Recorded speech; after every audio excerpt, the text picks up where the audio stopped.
So earlier this year, we gave you an opportunity to ask us anything.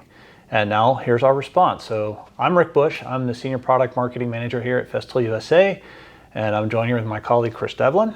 Yep, Chris Devlin, Director of Product Management, also for Festool USA in Canada. Great. So I'll ask the first question and let's see what Chris comes up with. First question is, will we release a cordless trim router or cordless edge trimmer? Yeah, it's a good question, Rick. You know, we get these questions a lot. Will you release this? Will you introduce this? And what I can say, you know, more generally and broadly on cordless is that, as you may have noticed, especially in 2023, but also in prior years, we are continuously introducing new cordless products. And what I can say is, you know, this is not going to change. We are well aware of the benefits of cordless. We're highly focused on bringing new cordless products to market. And for those of you watching, you know Festool, we make many routers. You can see a couple of them, the MFK trim routers here in front of me. So we are well aware of the needs when it comes to cordless routers. And what I can say is we're definitely interested in bringing many more cordless products to the market in the coming years. So stay tuned, and I think you will like what is coming in the next couple of years. Rick, we received a very interesting question. When will we see higher output and with more capacity batteries to keep up with other brands? You want to take that one? Yes, thanks, Chris. I hear two parts in there. I hear higher output and higher capacity, and those aren't exactly the same thing. So I have a selection of our batteries that are currently available on the table in front of me. The smallest one belonging to our CXS, TXS drills, one for our cordless sanders. And then you see the other three are what I call a flat pack battery that slide on. They have a sliding mount. There's a 3.1, a 4.0, a 5.0, and a 6 point whatever. I think it says 6.2 on it, but I don't remember if it's 6.0 or 6.2. But the point is, they all have different capacities, and you can see they are getting bigger in capacity as they're on the table here. But there is a difference also in their output. So if we look at the 3.1 versus the 4.0, footprint is very similar, but the 4.0 not only has greater capacity, but we say has higher output. So on the side of the battery it says lithium ion high power. The cells inside are larger versus the 3.1. So this uses an 18650 cell, and this uses a 21700 cell, which refers to the cell's dimensions, the inner cell. So it's 21 millimeters in diameter and excuse me, 70 millimeters in length.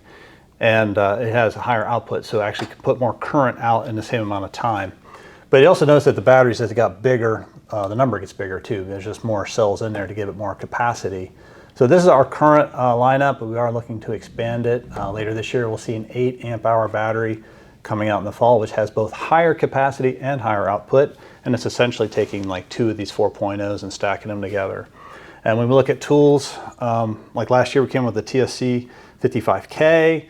This year we have the CTC CIS, we have a CTC Mini, the KSC 60, upcoming table saw, we can say it now, CSC CIS 50. These are all like 2 battery tools, and with that you get a higher voltage, but you also have more capacity because you're combining the capacity of both batteries. So right now I'm pretty satisfied with the way these run on two 5.0s. I think it's great. When we look at something that has a higher demand, then the 8 amp hours can be very handy to have. When I see it on something like the table saw or maybe even the dust angle grinder or the dust extractors, the dust extractors will benefit. The CTC MIDI will benefit tremendously from the bigger batteries. Angle grinder would be a good example as well. So yeah, we are looking to get bigger batteries available, but also we don't want to have 30 different batteries out on the marketplace. So the 3.1 has already been phased out more or less in favor of the 4.0. 6.0 will go away, and we'll also see a new battery come on the smaller end, on the 12 volt side, on another drill driver coming this fall. So you'll see more of them on the slide pack, which will all use the same charger platform. So very convenient for that as well.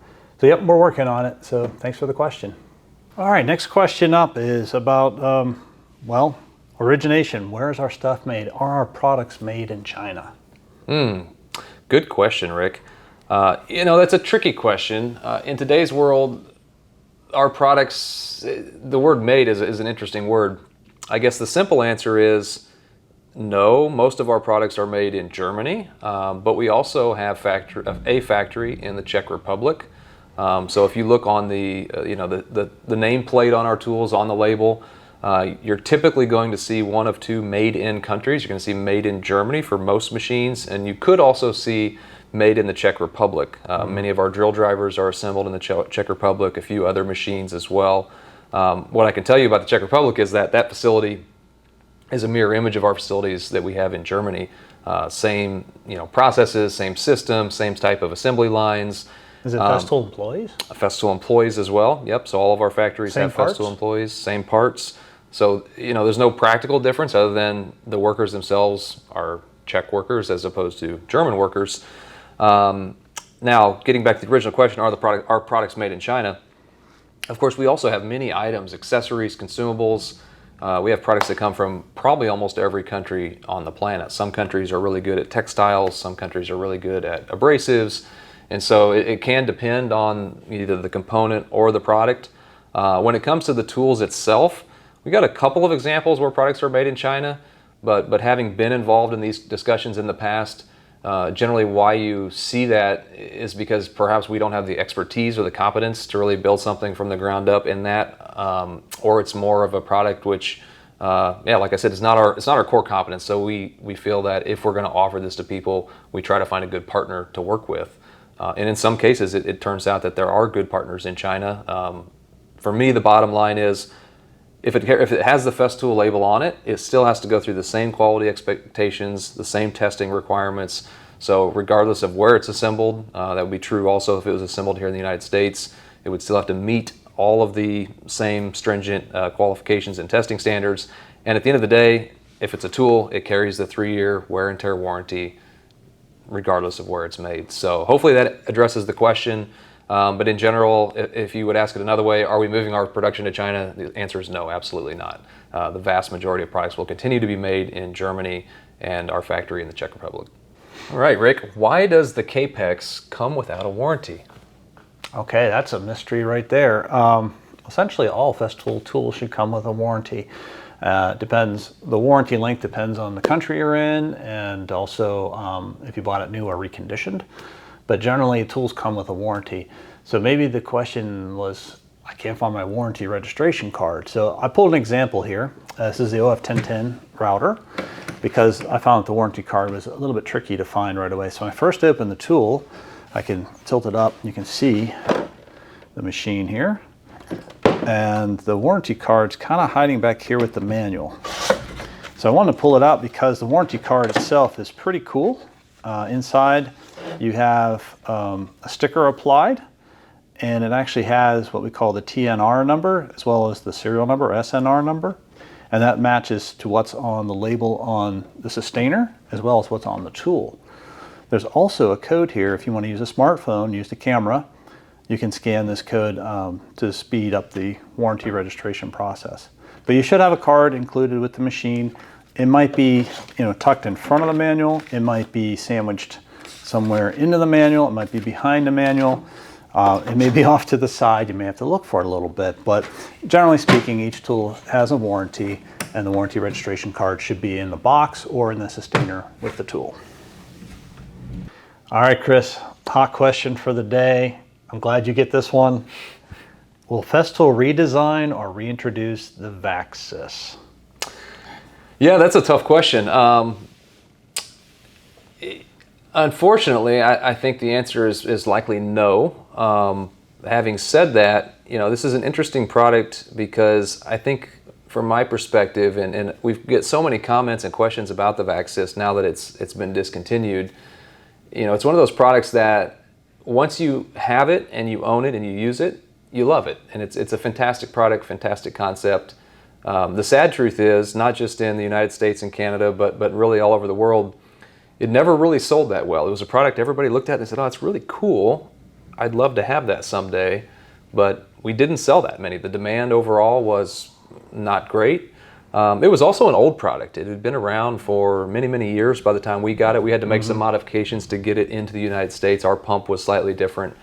And at the end of the day, from what I remember from that conversation, it was mostly a business decision of why we got rid of the product. And sometimes this happens. Sometimes we are kind of forced in a way, Could be we have to renew a contract with a supplier, and if it doesn't make sense, sometimes we have to kill products, discontinue products that are fantastic products. And so I'm not aware of any plans at the moment to reintroduce it. It's not to say we wouldn't ever try to find another solution in that direction, but as of right now, unfortunately, we don't have plans. For those of you who own it and bought it previously, the good news is this is true with all Festool machines. We do guarantee that spare parts will be available for an additional 10 years after it's discontinued. So I think it was discontinued in 2022 or 2021. So you'd have at least another 10 years where we will stock and carry the spare parts. So I hope that answers your question. Sorry I don't have better news on that front, but it is what it is for now.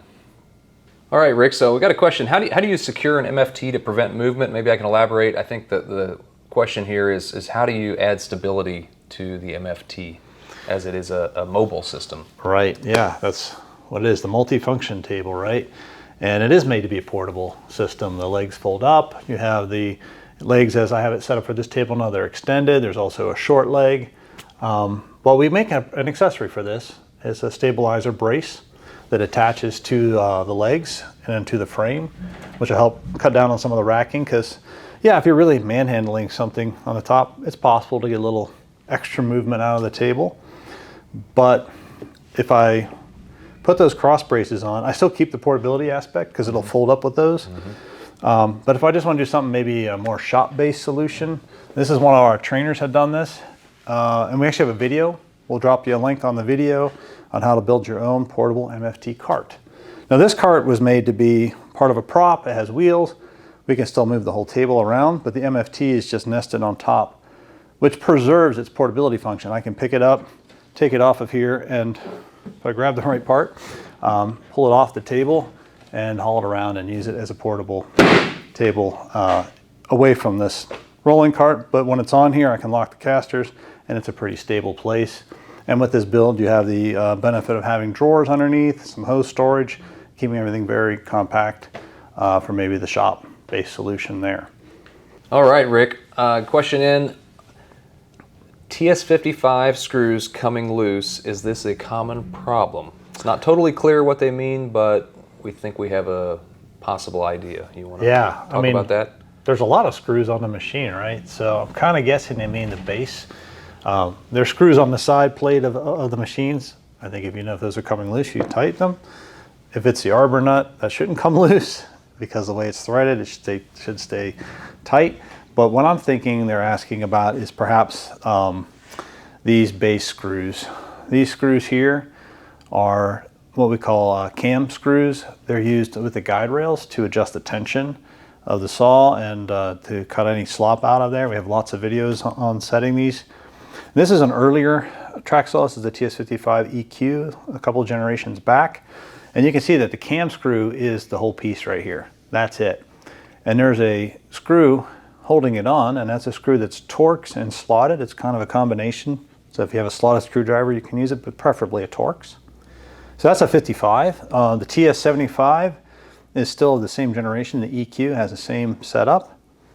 The last one I have here is a TSC 55K, which also represents our latest generation TS55F. You still have an eccentric cam, but it's a completely different setup. You have these strips right here, and if this seems to be loose or you can't tighten it enough, it could be that these strips have become fatigued and need to be replaced. They literally just pop in and out. And it's the same type of setup we see on the HK55 or the HKC55. Even our newest generation, the TS60K, uses these strips with the smaller cams. And these smaller cams, there's nothing to adjust on those. They just hold tension on their own. But I'm guessing that the question was from probably an older machine where those cams may be worn and just need to be replaced. And that should take care of the problem. All right, Chris, customer asks, if you have a new tool idea for Festool, how do you contact or get Festool involved? Yeah, that's a good question. So my team, we spend quite a bit of time actually out in the field working with end users, test users, we call them, throughout the entire development process. Sometimes this means handing out prototype machines and getting feedback. We do a lot of survey work. But even if we're not coming to you directly, of course, we still want to hear from you, and we still want to hear your ideas. We probably get 1 or 2, I would say, submissions per week. It kind of varies, but that's on average, that's probably what we see. I would say the best way for you to do that, go to our website, scroll all the way to the bottom, there's a contact page, and then there's a form you can fill out. Just select product and applications in the subject line, type your message. I think you can put your email or phone number to be contacted, and then if we need to follow up with you, we can.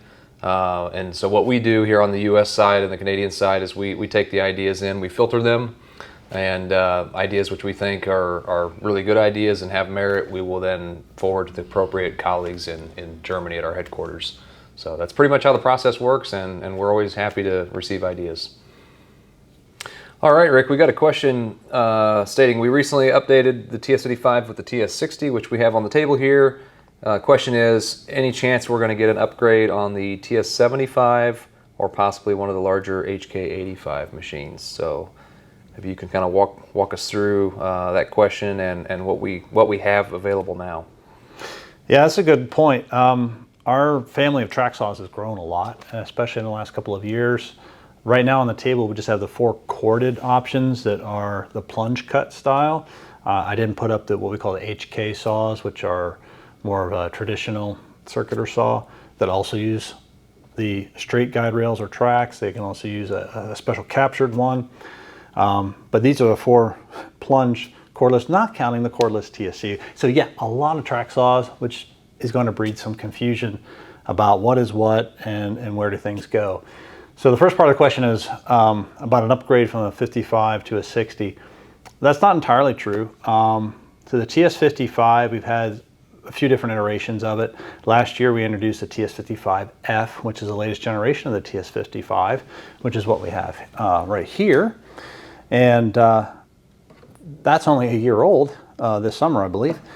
Then you have the TS60, which we introduced this summer. So this doesn't replace this one. They really are a little bit different in several points. Yeah, they do a lot of the same job. There's a bit of a price point difference as well. Just some of the technical differences, the TS60 features a brushless motor. The TS55 is a brush motor, which we've used for about a decade. It's a great motor. The TS60 has a little more depth. That's where the number comes from, 55 versus 60 millimeters depth of cut. The depth mechanism is very similar, just a slightly different adjustment.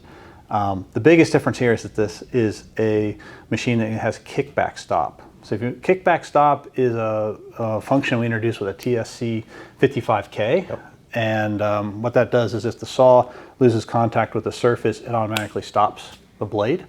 And then you just go back to sawing again, no problem. So that helps to prevent damage to the guide rail and helps to prevent injury to the user. So that technology is now incorporated in the TS60. It doesn't exist in the 55, but the 55 is still a venerable machine. It's been around for a while. It has seen some updates and improvements all along the way. So 2 different machines there. This year we'll also introduce the TSV60, which looks like a TS60 but a little bit longer and has an extra scoring blade on the front. So if you love the cut quality of a track saw, these deliver great cut quality, but if you need like exceptional cut quality, like 0 tear out in the finest veneers, can't beat the TSV. But I digress. As far as getting a bigger machine, the TS75 is going to be our largest machine for some time. Yeah. And your best bet if you really need an extra depth of cut.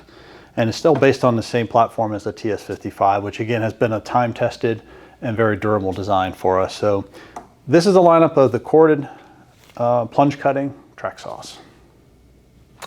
All right, Chris, next question. This one's very specific.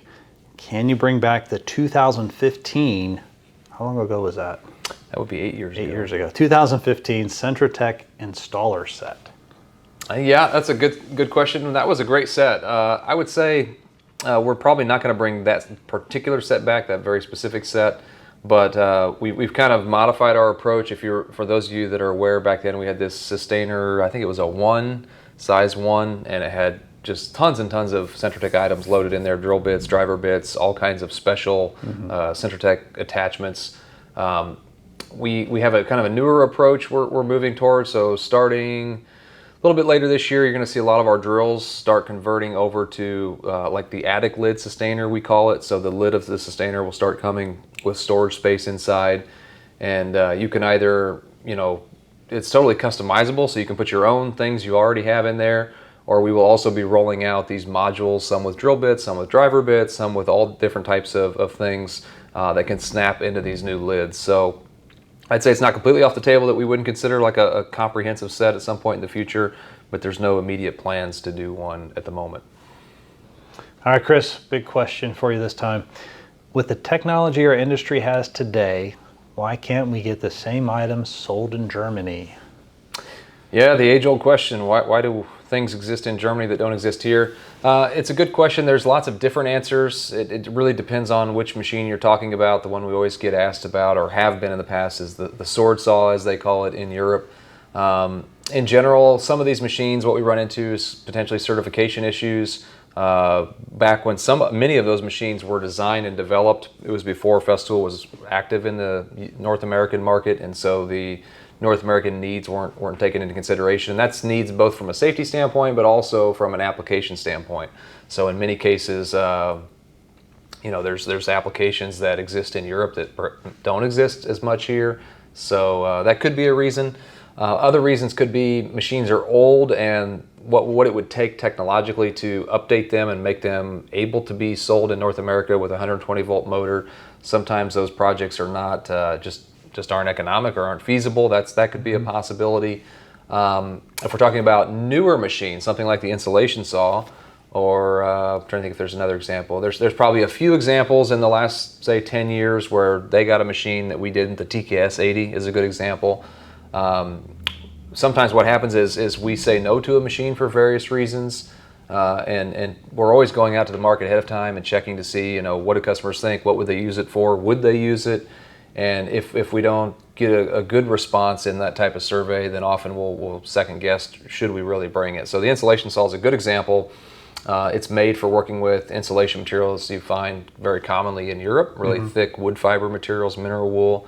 It's not to say you don't see those here, it's just not the most common thing that you see here. Yeah. It's not as prevalent, it is coming more and more. So what I always say with a machine like the insulation saw, which is still a new machine, or a relatively new machine, never say never. It's not to say we wouldn't ever bring it, we just haven't yet.